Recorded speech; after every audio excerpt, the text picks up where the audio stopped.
sherehe za Eid al-Fitr, na sherehe hizi huwa zinaambatana na starehe, mikusanyiko, burudani, na kutokana na hayo nimeona tuongee mambo makubwa mawili.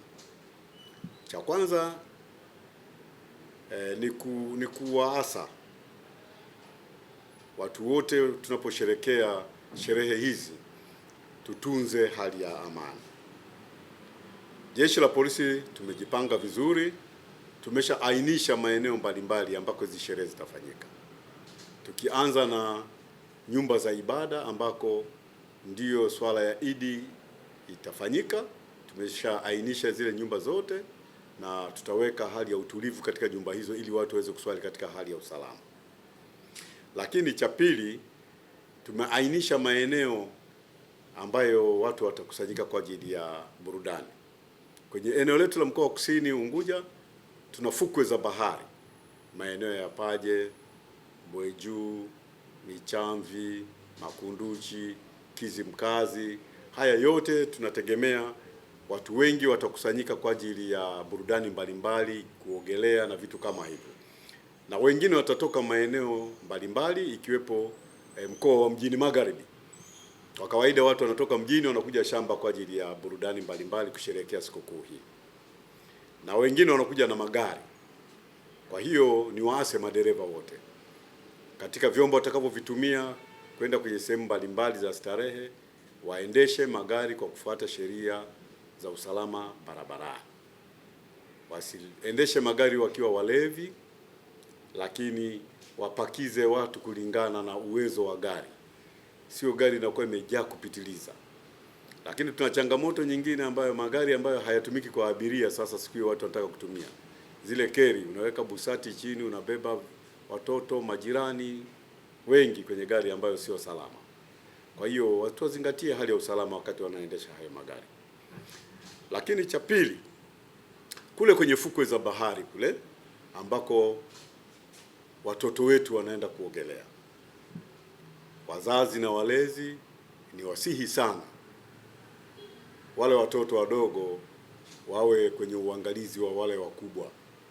Msiwaache watoto wadogo wakaenda kuogelea peke yao, ni hatarishi. Wakati mwingine tunapoteza watoto ama maisha ya watoto kutokana na watoto kwenda kuogelea bila uangalizi na matokeo yake wanakufa maji. Lakini pia makosa ya udhalilishaji huwa yanajitokeza sana wakati wa mikusanyiko ya namna hii. Lakini wazazi na walezi, mnapokuwa mko karibu na watoto wetu, inapunguza fursa ya wahalifu wa udhalilishaji kuweza kufanya mambo kama hayo katika kipindi hiki cha sikukuu.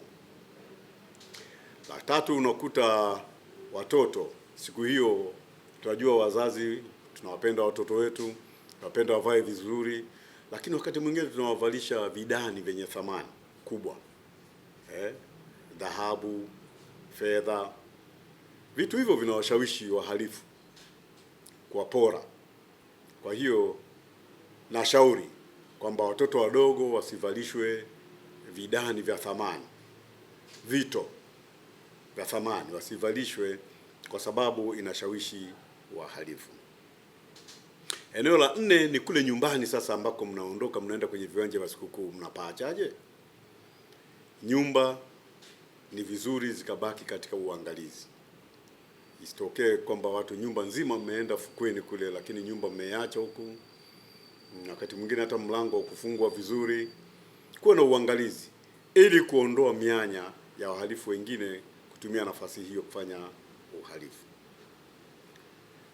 Lakini swala lingine ni watu washerekee hizi sherehe kwa maana ya kuhitimisha mwezi mtukufu. Na shauri na kupendekeza kwamba watu wajiepushe na ulevi wa kupindukia ama ulevi kwa ujumla, wakijua kabisa wanahitimisha mfungo mtukufu. Haiwezekani tukahitimisha mfungo mtukufu kwa kulewa, kwa kufanya mavurugu, kwa kupigana, kwa kufanya uhalifu mbalimbali. Watu waheshimu sheria, waheshimu taratibu ili sherehe hizi ziweze kupita zikiwa salama. Lakini kwa madereva nilisema tu eneo la ulevi, pia barabara zetu kipindi hiki ni kipindi cha mvua. Madereva waendeshe magari kwa uangalifu, kwa mwendo wa kadri, kuangalia na hali. Sehemu zingine kuna ujenzi wa barabara unafanyika, chukueni tahadhari zote. Najua serikali kwa nafasi yake imeweka alama mbalimbali za kuonyesha